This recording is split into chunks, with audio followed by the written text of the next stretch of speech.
Fala aí, minha galerinha, como é que vocês estão? Sou o professor Harrison dos Santos, mais uma aula aqui para vocês. Hoje a gente vai falar sobre a Revolução Francesa e o período napoleônico, um assunto muito importante para a história contemporânea do mundo. Então vamos lá.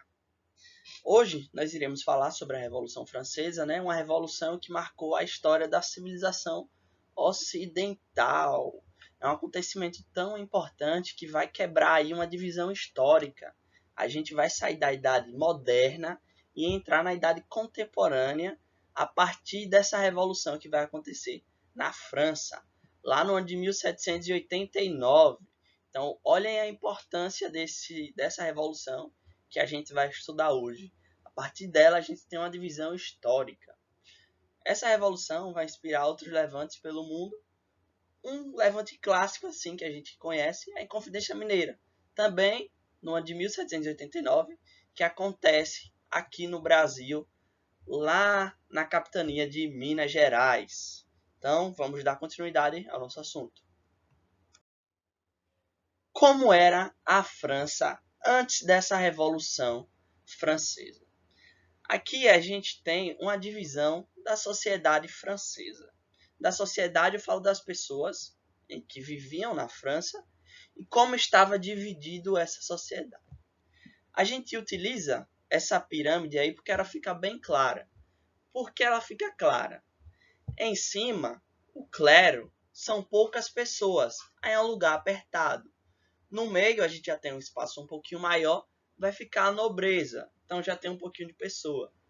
E embaixo da pirâmide é a parte que tem mais espaço, então seria a parte que tem mais gente. Então por isso que a gente utiliza essa pirâmide.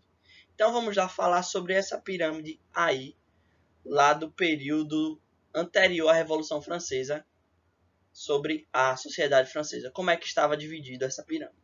A gente vai ter um primeiro estado que vai ficar no topo. Esse primeiro estado aí, as pessoas que vão participar dele é o clero, então as pessoas relacionadas à Igreja Católica. Segundo estado, a gente vai ter a nobreza, então relacionada às pessoas que estavam em volta do rei.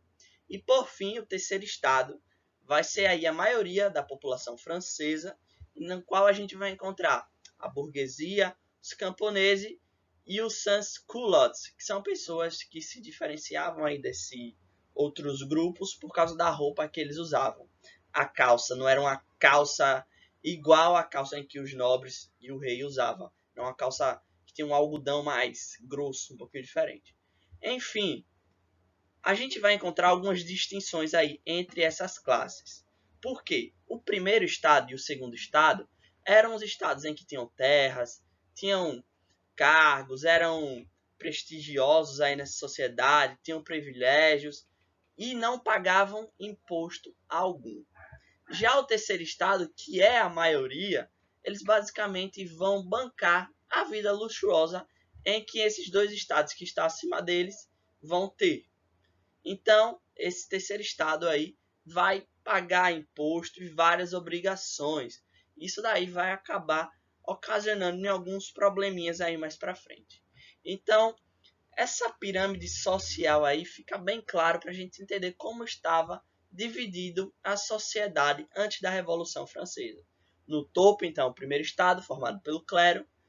No meio, que é o segundo estado, formado pela nobreza.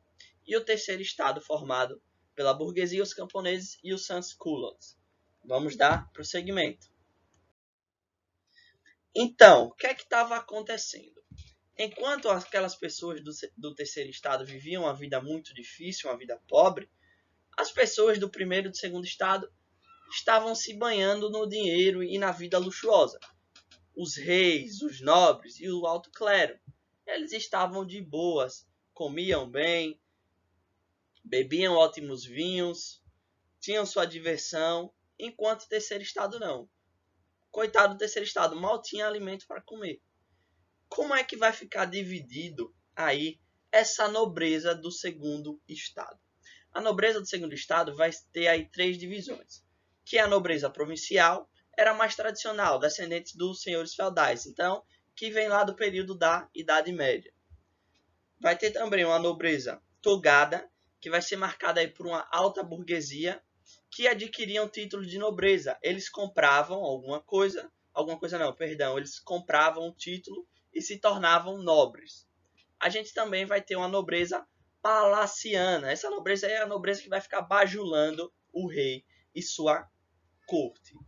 Como vocês podem ver aqui nessa imagem, Deadpool, a nobreza estava nadando no dinheiro. Tudo de boa. Viviam bem, ótimas roupas, boa alimentação, um bom vinho. Eles faziam tudo o que queria à custa dos impostos pagos aí pelo terceiro estado. Vamos prosseguir. Então, coitado do terceiro estado, né? O que é que vai acontecer também aí nessa Rússia, nessa França, antes da Revolução? A economia dessa França era uma economia que estava em decadência, estava entrando em declínio. Por quê? Era uma economia muito agrária, relacionada ainda à agricultura.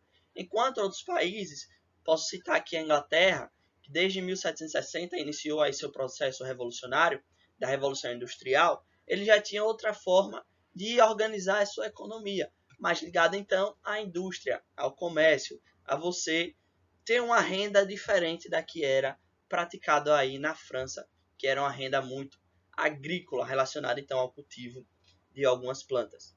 Então, no ano de 1788 e 1789, o que era ruim vai se tornar pior. Por quê?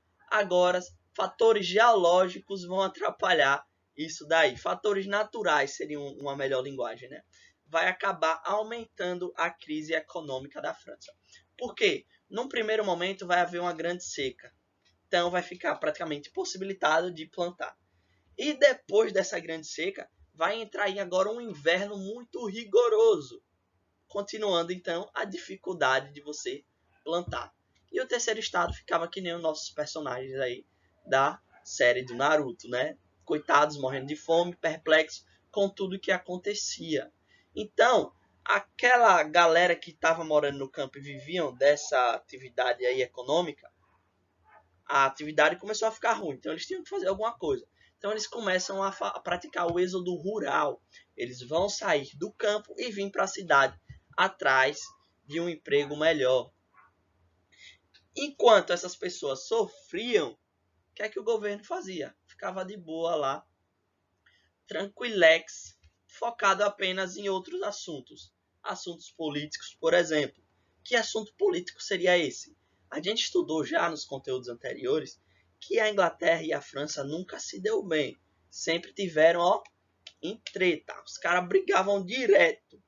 E a França vai se meter aí em duas guerrinhas com a Inglaterra. Primeira delas, a Guerra dos 7 Anos.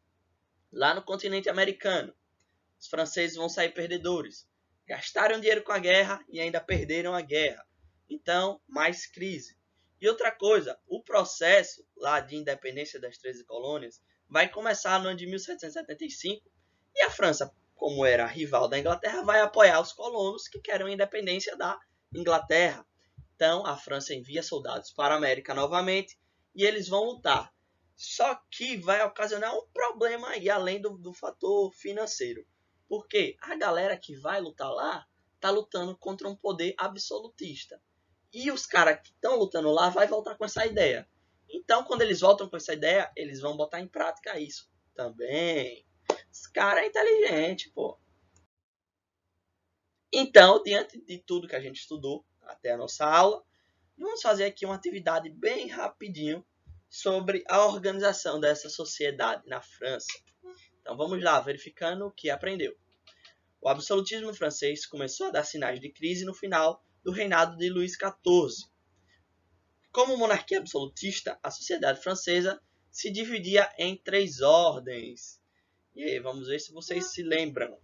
Alternativa A, primeiro reinado, segundo estado e terceiro estado. E aí era isso. Alternativa B, primeiro estado, segundo estado e terceiro estado. E aí, essa alternativa correta. Letra C, primeiro partido, segundo partido e terceiro partido. Letra D, primeiro reinado, segundo estado e terceiro partido. E aí, qual a alternativa correta? Letra B, B de bola, primeiro estado, segundo estado e terceiro estado. Como eu mostrei no comecinho do slide aqui da nossa aula. Primeiro estado, formado aí pelo clero, segundo estado a nobreza, terceiro estado era o povão, moleque. Então, galera, nós terminamos nossa aula por aqui. Espero que tenham compreendido. Copiem aí suas dúvidas para a gente tirar no nosso próximo encontro. Um beijão e até a próxima.